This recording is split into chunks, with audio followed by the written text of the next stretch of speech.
Yeah, so hi everyone. Thanks for the intro, Julia. And It's really great to see that everyone's spending some of their time in the day working with the close school. It's certainly changed my life, and I'm graduated now. So yeah, my name is Evan Ellers, and I'm 24. And I went through 5 years with the Close School of Entrepreneurship, and I was actually there when it first started. I was part of the first incoming class. And Yeah, it's been really cool to see it take shape and take form, and then also use it as my vessel to start my own company that I'm working on now post graduation. So yeah, I was in this position after I graduated from high school that I knew that I wanted to have a job that was a bit more meaningful than the first job I ever had. I was a cashier at a grocery store, and it was not the best. I was not the best employee that was like working 9 to 5, doing something that wasn't meaningful. I really like it pained me to waste time because I think time's really precious, and just having a lot of people that I look up to, I see how they use their time to sort of start their own venture or company, and now they're living their dreams. And so I knew I wanted to study entrepreneurship coming into college, but I had no idea what I wanted to do. I just knew that I wanted it to have meaning, and something that I could look back at the end of my life and say, I'm happy that I did this. So I went into the close school working on some ideas that I had, and I'm sure just like everyone here that's working on their own ideas, it was something that I like to do, but it wasn't like something didn't fully click about it. It seemed like there was a lot of work ahead, and it wasn't something I felt like really passionate about. And I actually stumbled upon what I was like really passionate about, and I didn't know that it was going to happen. But during my third year at Drexel, I had a bunch of meal swipes in my dining account that I wouldn't be able to use before the end of the term. And Drexel has the dining program where you're actually required to have a meal plan during your freshman year, and a lot of students have leftover meal swipes. And I didn't really think much of it until like this day. And essentially, when I would go home at the end of the break, those meals would have just disappeared. So rather than letting them go to waste, I decided to swipe them out, and I put them in my car and drove to Center City, Philadelphia, just to give them out to anyone that I could find that needed a meal. And it changed my life. I realized that there was a lot more that could be done, even just with my friends that had leftover meal swipes. And it felt really awesome to like see firsthand like food that was about to be wasted, and now it's going to people, and just giving them a smile on their face for having a free meal that day.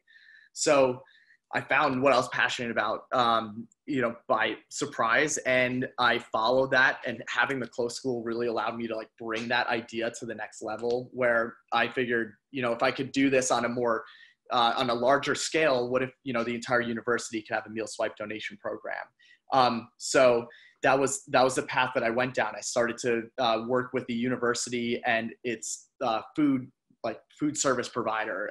Their name's Aramark, and they provide all the food for the university.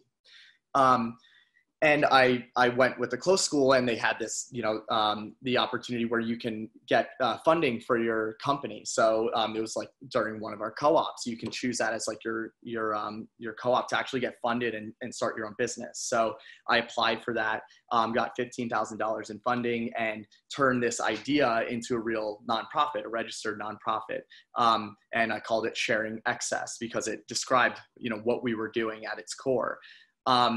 Started running the company and going through the stages of getting a website and building it out with just a few team members. My roommate was like the very first one, and we just kind of like met together and would try to make progress on this meal swipe idea. And then luck kind of struck again, where we got this call from a local grocery store, from Trader Joe's. They saw our name on the internet, and they were mistaken as to like what we did as a company. And they heard about us from one of their former employees, and they asked us if we can come and pick up all this food that they were about to throw out at the end of the day. So it wasn't meal swipes, but it was still within our mission that we set out to do on campus. So me and my roommate said yes to that opportunity. and just figured, why not just pick it up and then see the closest hunger relief organization that we can find to deliver it to. So we found it. It was just a few blocks away. We drove it there. They were really excited to receive like fresh food, like literally 300 pounds of produce that they were about to throw out. And that kicked off a whole nother realization for us that, what we were doing is not just focus on meal swipes. And this is something I encourage, everyone to do, is like break out from their small idea that maybe you started your company with, and really try to find like what is like the deeper message or action or meaning behind it. And in that moment, we realized that sharing excess is something that can be applied to many different scales of life. It can be on campus with meal swipes, or it can be from grocery stores and restaurants that are regularly wasting food.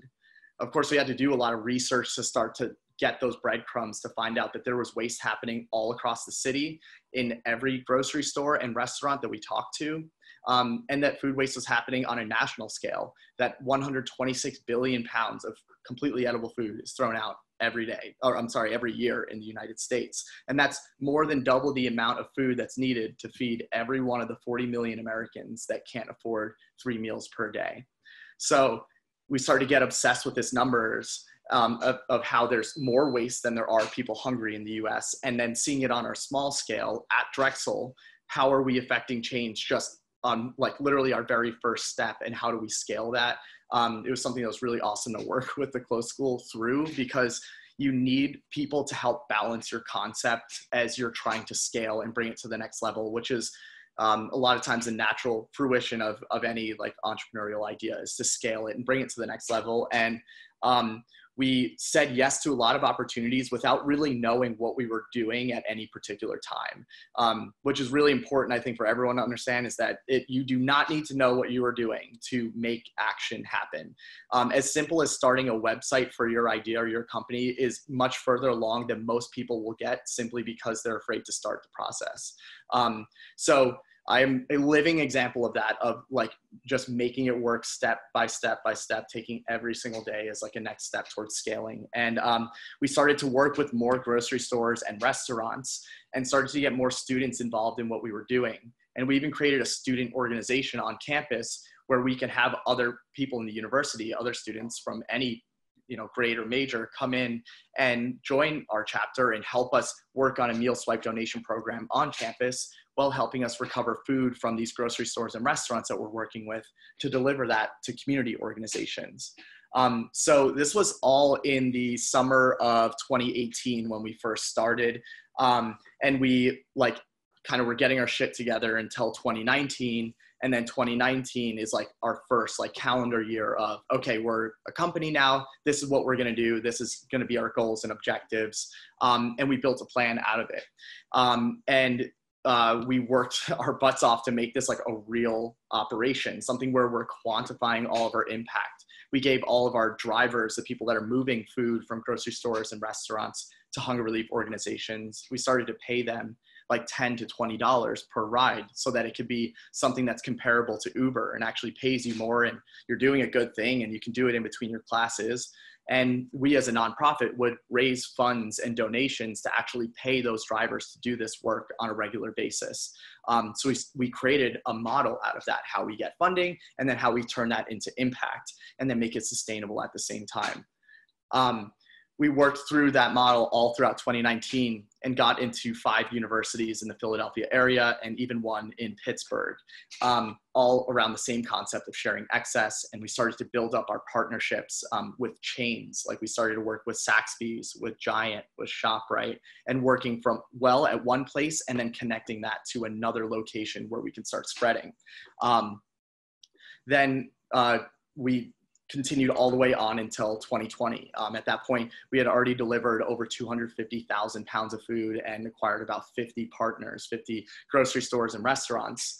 And then COVID-19 hit, which was another huge challenge for us. And we actually increased all of our operations by about 300%, and made a whole lot of new partners, and all these food businesses that had to throw out their food because they were forced to close. While at the same time, a whole larger percentage now of the community is unemployed and facing food insecurity. It was really crazy, like week or two for us to acclimate to like the new world, and especially where food is coming from. And now we've sustained that, and we're growing at a faster and faster rate, both in funds and donations and in our operations. We have a pool of over 100 drivers that we can work with throughout Philadelphia. We're working with over 100 food businesses, and we just got our first warehouse in West Philadelphia. And this has all been in the span of 2 years.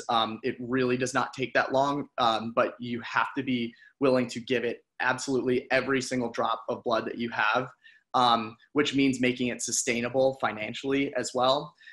So I really recommend using the time that you have in college, which is the same as I had, to get it to a point of where it's like when you're at graduation, you can start paying yourself. Because then you can live your dream right after college, and you do not have to work a bullshit job for 10 years just to do what you want to do with your life. So my recommendation is like, make your business and what you're doing your fun, your love, your everything. Try to have a work-life balance be something that's easy to balance because you love your work so much that it becomes your life, but doesn't, keep you away from having love in your life. And yeah, the most, differentiating factor, I would say, was absolutely the passion, and the passion that I had to continue doing it. And so whatever you guys are doing, make sure it's something that you absolutely love, not just something that makes money, because just because it has the prospect of making money on paper does not mean it will ever get there, because the individual that needs to get it there is the most important factor in that business plan. So yeah, that's my 15 minutes, I think, on the dot.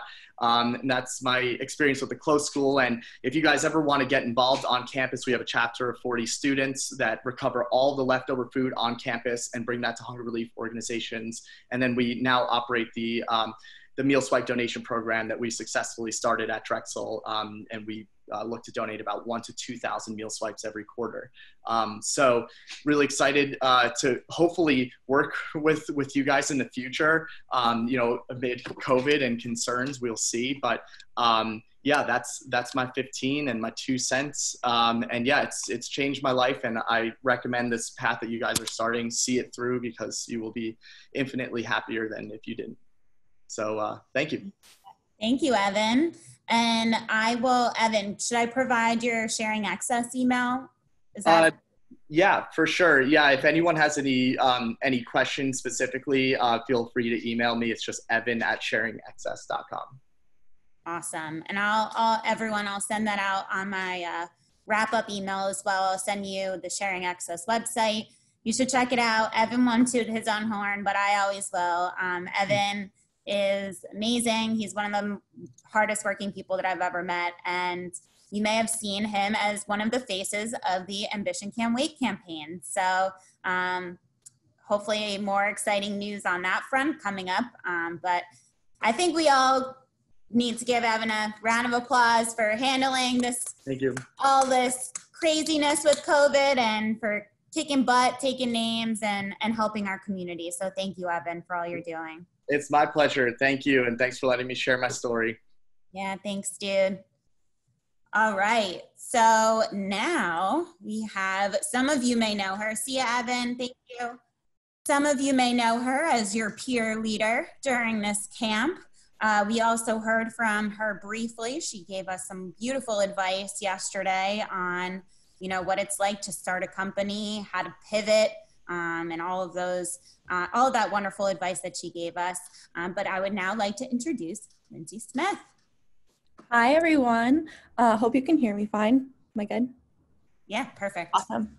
So I'm really excited to just explain a little bit more how you can get involved on campus and just my journey. You heard a little bit from me yesterday, but I want to speak more about just what it's like being a close school student and how I got to the point where I'm at with College Bird.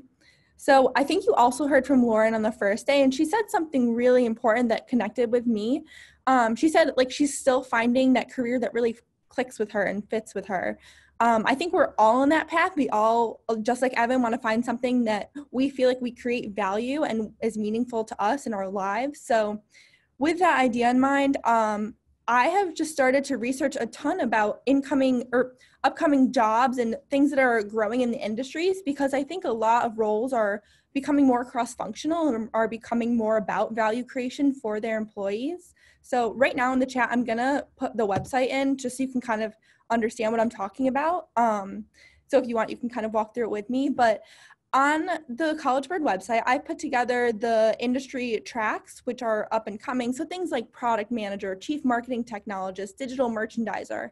These are industry roles that you haven't necessarily heard about yet. Has anyone heard, just like raise of hands, any of those types of roles? Not really?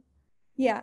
So those are definitely roles that are like sparking my interest and a lot of people in the close school. And what you're seeing is a lot of co-ops that close school students are taking, they're kind of creating their own co-ops and creating their own roles, but they don't even know about these roles. These are very entrepreneurial roles because again, they're cross-functional, and I'll just name some of our core values because you guys are all like overachieving, growth mindset, entrepreneurial, self-motivated, all these types of things. So for people like that, these are the types of roles that tend to draw them in. And for me, like my aspiration is to become a product manager. I'm doing a co-op right now as a product manager. So like all of you, we kind of have the same mindset and the same ways of working. And these are the types of roles that like you will find that will click with you. So again, whenever you have some free time, I would definitely encourage you to scroll through those. And another thing is when you're in a job, they don't give you like a textbook or like a how-to guide for some of these things. Your employers will be like, oh yeah, create an email campaign or create like do lead generation for our sales, something like that, right? So they don't give you the tools. You kind of have to Google it yourself, but some people don't know how to start. They're like, well, what tool do I use? Like Slack, Canva, like they don't teach you that in school, right? I think that's very, very, very critical to starting a new job and being an entrepreneur and already having those tools and skill sets to go and use it, be efficient, be productive. So in addition to these incoming roles and incoming industries, I want to provide and connect the skills and tools and resources you need to do those things. So putting those two things together, the job, the skills and resources, now I want to put together the project. So a lot of companies, especially because of COVID, are not offering internships or they don't have the bandwidth to take on interns. So what we're doing is creating project-based experiences that number one, you get to use the role you want to be in and try it out. And then you get to play around with the skills and tools that you would be using in that industry. And these projects are real world projects that I've worked with my network and the companies that I know to create these projects. So we've put together a consulting team on top of that. So the consulting team is who works on those projects. So you'll be working on the projects kind of alone, but then come together as a team to create the final deliverable. Kind of similar to what we're doing with our close school projects. You're creating an idea with a team and pitching it at the end. That's kind of what consultants do too. Not, from scratch. They're taking it from a current business problem or need, but that's the essence of it. So these project-based opportunities will allow you to, check out these industry tracks that are incoming and growing. You'll see them all over LinkedIn. Professional development is huge right now in this time.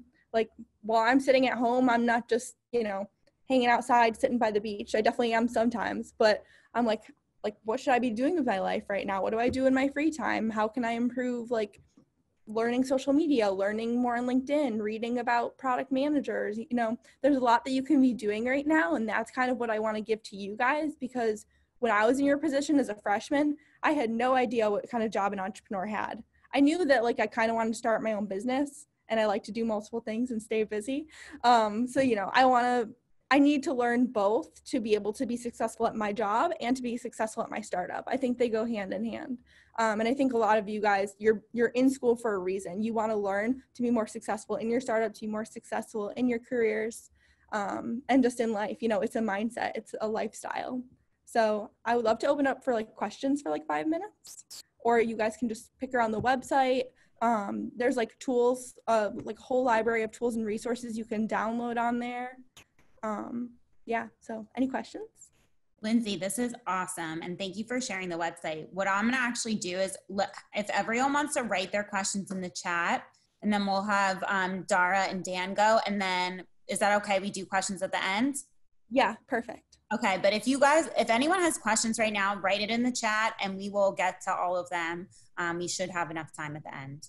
Cool. This sounds amazing, and I am unbelievably jealous that I didn't have something like this in school, because I would have a way better paying job right now. No, I'm just kidding. You're but doing good. Seriously, We're glad to have you. Oh, thank you, Lindsay. And I will tell you, Lindsay, anytime she has a new idea, she will come to pretty much everyone in the closed school to be like, what do you think of this? How, like, what skills do you have that you can help me get to where I want to go? And I admire that so much about Lindsay. And, you know, she's someone that I will always have her back, because she will reach out to me. She's proactive. And that's something that you'll really learn in this tight-knit closed school community. If you ask, you shall receive. So it's something that you really need to put yourself out there. And Lindsay is like case study numero uno for students that do that. So you should all follow Lindsay's wonderful example. So thanks, Lindsay. All right. So now we have the wonderful, our recent commencement speaker and graduate of the closed school class of 2019. We have the wonderful Dara Muhammad. 2020. 2020. Oh my God. Yeah, 2020. I'm waiting on the diploma to make it official, but I should receive that in September, hopefully. Yeah. But hello, everyone. I want to first commemorate all of you for being able to sit here and just listen to people talk for long periods of time. That's not easy. So just good job on that and actually showing up to these things, which is nice. So like Julia said, I'm a recent graduate. I gave the commencement speech over Zoom, very exciting. But I guess, you know, it's something better than nothing kind of thing. Clubs was a very, very big part of my entire undergrad experience. At one point, it was freshman going into sophomore year, and I spoke to a bunch of students like you all, and I was like, yeah, my goal is to one day be president, or sorry, not president, on the board of 3 organizations. That fall term, I was president of 3. Don't do that though. It drives me crazy that I even considered taking up that much of my time being president of 3 student organizations, but they made it work. So joining a student organization is incredibly awesome in terms of experience and just being able to meet a bunch of very random people. So I was president of the Drexel Fencing Club, which brought home 3 trophies this year, though we couldn't receive them. We also have DHPC, was the Drexel's Hunger and Homelessness Prevention Coalition, that actually ended up turning into the Sharing Excess chapter on campus. So it's really nice to see that kind of all the initial work that went into building the club was really able to kind of help make it flourish when it combined with Sharing Excess. And then the last one I was president of, which was the Innovative Drexel Entrepreneurship Association, which I have given the reins over to Dan, which is something that's incredibly exciting, and I'm very happy with my choice on that. So just to kind of go into, I guess, what each of them bring. So for Sharing Access, like you said, it's kind of like doing the meal swipe donation programs on campus, which is incredibly impactful, because all those donated meal swipes kind of help students in need, but in a way that doesn't make them feel kind of embarrassed. So it's nice to be able to give back right on your own campus in ways you don't even realize you can. For the Drexel Fencing Club, it's part of club sport, so it's not varsity. So you're not like required to show up all these different practices. There's a lot of club sports activities on campus that you can kind of work within your schedule, which is nice. So even if you never think, oh yeah, I would never do fencing, or I would never, you know, do rugby, try it once. Why the heck not? You know, like that's the whole point of college, is to try things you never typically would. And because of that, you know, I never thought I would be, you know, a competitive fencer, and to get, you know, a national rating, to get medals and trophies and things like that as part of my undergrad career was pretty awesome. And then for the Innovative Drexel Entrepreneurship Association, it is such a relaxing and comforting environment to just be able to discuss your ideas with like-minded people, but to try and execute it in a little bit of a different way. So a lot of the closed school classes, you know, will talk about the lean business model canvas and how to work with different types of people and teams. And so it's nice to take those ideas from the classroom and implement it in a club setting, because it's a lot more kind of lax, laid back, and you feel a little bit more comfortable talking about the idea a little bit further. And so we always did our best to try and actually encourage people to pursue those ideas. And I was always happy when most of the members actually, you know, competed in the quick pitch competition as part of Startup Fest. So it was nice because you got a lot of encouragement and support from the people around you. So those are kind of like the three big ones that I was a part of as undergrad. And I know I didn't go into my backstory because I wasn't, you know, I was trying to make sure to give a little bit of breath for them after Evan's amazing story and Lindsay's as well. But if you guys have any questions about anything, please by all means ask. And I can pass it over to Dan now to talk about kind of the future of IDEA. So Dan. Hey, thanks, Dara. Mm-hmm. Everyone. Hopefully the camp's going well for you all, and also congratulations for getting into Drexel. Hope you guys are excited for next year. Yeah, so a little bit about myself. My name is Dan. I'm the president this year for IDEA. I'm actually not in the closed school. I'm a biomedical engineer. I'm a pre-junior in my summer term right now in classes, which it's not the most fun, but we're getting through. But yeah, I just wanted to kind of talk about what's going on with the IDEA this year, and just a little bit about it. So we're here. We're trying to provide resources for you guys for to start up either your startup or just kind of learn more about entrepreneurship. And then also another goal of the club this year is to kind of get involved in the Drexel community a lot more. So we're trying to just provide those events and kind of spread our name out there. So some of the events that we have planned for the fall are the speaker series, where we'll have a bunch of speakers come in and kind of talk about their businesses and their experiences, and then also you'll be able to kind of ask them questions and just kind of pick their brain. We have some fundraising events in planning right now. We're trying to expand that further. I mean, it just helps a lot with being able to do bigger events and stuff when you have the cash available. So that's something that we're working on. And then also we'll be involved with some like the closed school events, such as their Startup Fest. During the fall time, we'll have like a pitch competition kind of thing, where you'll prepare your pitch if you're in the competition during the Startup Fest to just come and practice and stuff like that. Yeah, so we have a lot planned so far, but obviously, you know, with the whole COVID situation, it's been kind of challenging to do some things because, you know, we're limited to the space either or the amount of people that we're able to host. But, you know, as innovators and entrepreneurs, we have to be able to kind of adapt to these situations. So, you know, we just got to move forward. Yeah, so I just kind of wanted to finish up with like why IDEA, and then kind of what we bring. So first, I want to say that with the club, we're not all entrepreneurship majors. The e-board's actually mainly comprised of other majors. We have 2 engineers, we have a media management major, and then a couple business majors. So it's a pretty diverse group of students. And I mean, like, I know you probably meet a lot of people in your classes and stuff. So this is a really good opportunity for you guys to meet people out of your major and make those kind of connections around Drexel. Another thing with IDEA is that we have a lot of connections to the closed school and other resources that may be able to fit into either your startup or a business that you're trying to grow.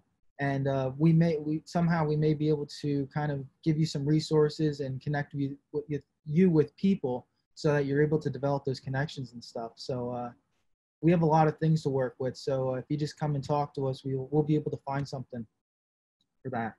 And then lastly, kind of like what Dara mentioned, the club is a really good way for you to kind of use those skills that you learn in the classroom and apply them to the real world. Like as an engineer myself, I like the hands-on activities, and that's where I kind of learn the most from. So I think like with the club, it's like you're able to kind of apply those skills and not just kind of look at a lecture slide and memorize all of them, but you're actually able to use them.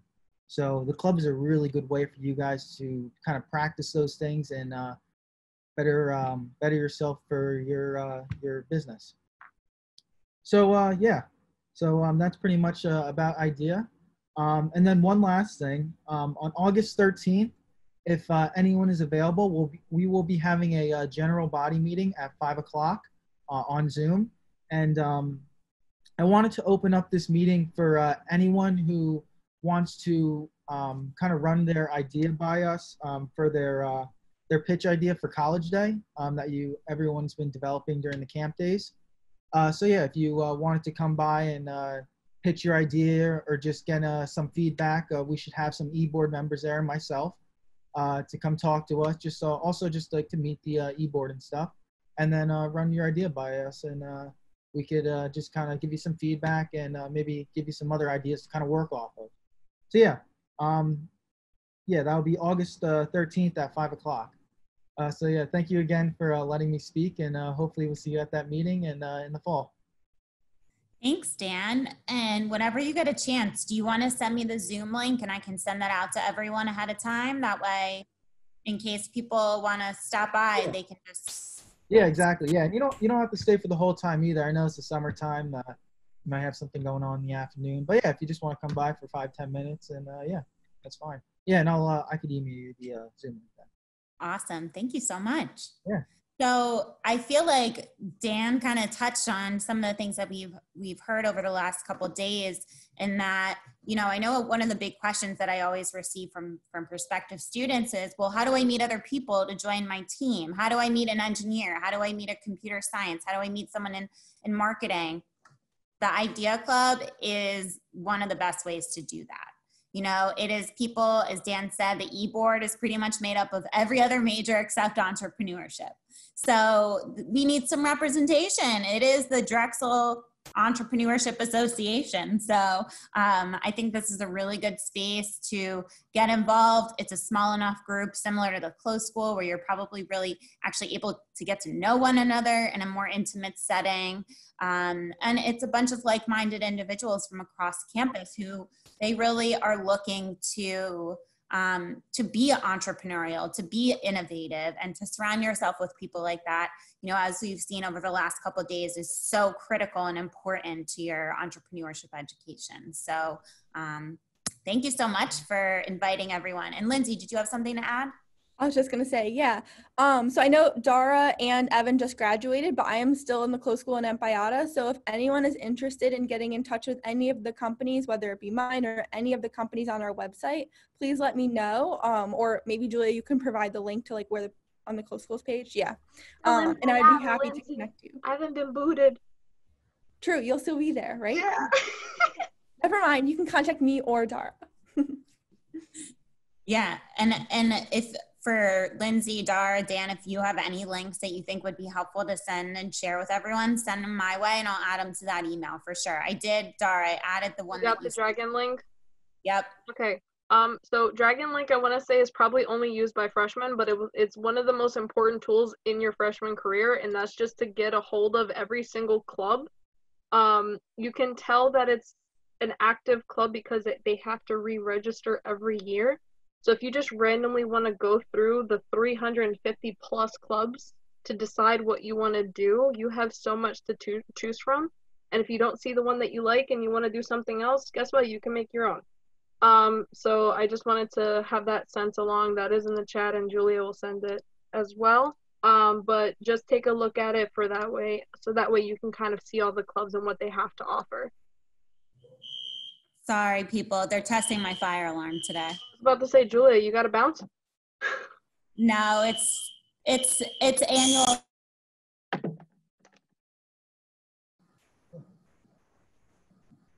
We forgive you, maybe? I have a quick thing to add. Yep, there you go. For all these clubs too, and great job, by the way, for everybody, all the presenters and moderators. I think as you guys, progress throughout Drexel, you may end up even making your own club. There's like entrepreneurship within that. So, just be open to the experience. I know like I have student clubs and I did a lot of this stuff in undergrad as well. And That's where you meet some of your best friends, where you spend a lot of your waking hours, like Dara said. It's important, you know, so if you are a little more on the shy side, you're not sure who to meet and how to put yourself out there, just join the club. I think it opens up a world of possibilities. I mean, if they have questions or anything, we can do that while your alarm is kind of kicking off. Okay, she's going to type.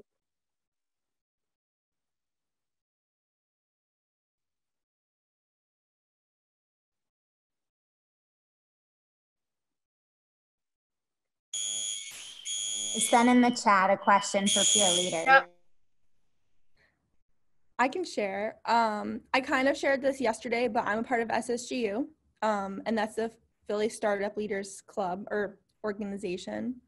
I also joined Idea for a tiny bit, a couple meetings, but I definitely recommend it. I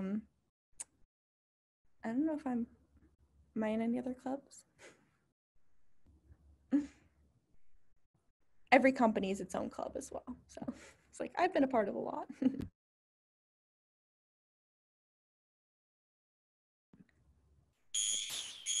Does anyone have any questions in the meantime?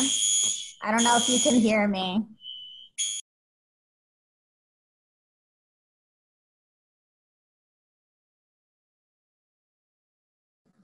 Sorry, I have a lot of questions.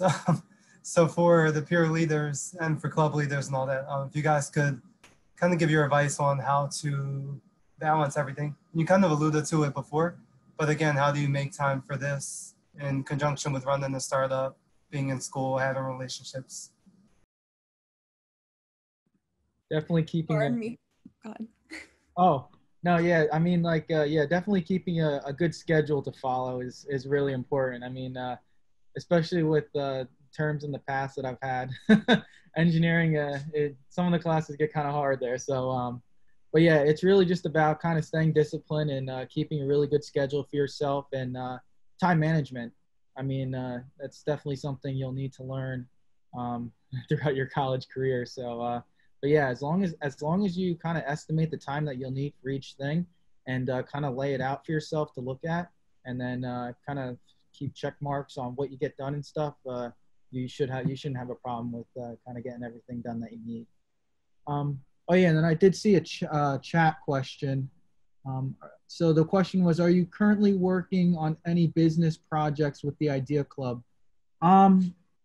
So I guess not really any business projects, but I mean, I guess like some of the fundraising stuff that we do could kind of tie into some of that. We also have a couple other ideas that we're bouncing around with the e-board right now on how to get more like community involvement, which may involve going out and talking to some of the local businesses around the area. So, and kind of advertising those kind of events. But yeah, other than that, we're not really working with any businesses or any like business projects, I guess. Cool. Thanks, Dan. My alarms are off now. They said 30 seconds each floor. That was way more than 30 seconds. That was crazy. Anyways, so one of the questions that I had asked, and this is, I know the answer, so I'm just curious. So other than, I see Dara that just responded, other than Dragon Link, how is a first year student or a transfer student, how do you find ways to get involved? You're muted, Dara. I was gonna say it's usually in-person events that you really find that out. That's what I'm saying. Just utilizing Dragon Link simply because it puts your name on a roster for an email list. So if there is any events, not to mention, in order for any event to be hosted on campus, it has to be approved through Dragon Link. So it'll let you know the location, the time, the online venue, whatever the case may be, when it's happening. So I would still utilize it. A lot of people don't, and that's why they miss things, because everything that gets approved for the university has to be posted on there and is posted on there. So I would just kind of get used to that. But the other aspects would be like online, or not online, in person, like fairs and things like that, kind of talking with different students. And there's a lot of events that are usually hosted on campus to showcase all of the different clubs and activities. But those are, at least that's the way I'm familiar with a lot of it. Yeah. And that's kind of what I was leading to. So thank you, Dara. So every fall and every spring, there's an involvement fair that's held out on Lancaster Walk. And there's at least 100 plus clubs and organizations that have booths there. You get some free swag, some free candy, and then you learn a little bit more about the different organizations that there are. So this is a really good opportunity too. Let's say you want to minor in something that's like more industry specific. Let's say you want to minor in some sort of engineering, or you want to minor in some sort like product design, or, you know, art, something like that. Utilizing your clubs and organizations can be a really good way to get to know people who may be in your classes, but then also kind of expand your network, you know, of those who may have similar interests to you. So that's a really good thing. And Welcome Week, you'll be exposed to a lot of well. Yeah, actually, I wanted to add to that. So actually, during my freshman and sophomore year, I was on the rugby team, and the way I got involved with that was actually, there was a kid in my class who was wearing a shirt, and I just went up to him. I was like, "Hey, I see you got the club shirt on there. Could you just tell me about it?" And I mean, like, yeah, if you see someone with like a shirt with a club name on it, just go up to them and ask them, like, "Hey, can I get some information on the club?" Because I bet you that they would be happy, more than happy, to share with you the information for their club and how you can get involved. So I mean, like, it never hurts just to go up and ask someone about it. Yeah, that's such a good point. And that is something, you know, I will tell you is probably one of the most important things about your college experience is going to be to get involved. Getting involved is really what will, you know, help make that experience not just academic, right? I'll tell you from my personal experience in college, the club and organization that I was involved with is how I met my best friends. It's really how I was connected to this group of people who we had similar passions and interests. And, you know, those are lifelong friendships that I'm going to carry with me. So, you know, my biggest advice is no matter how you do it, what you do, get involved and get involved early, because that is really going to help ensure that you have this wonderful, well-rounded experience in college. So those are my parting words on that.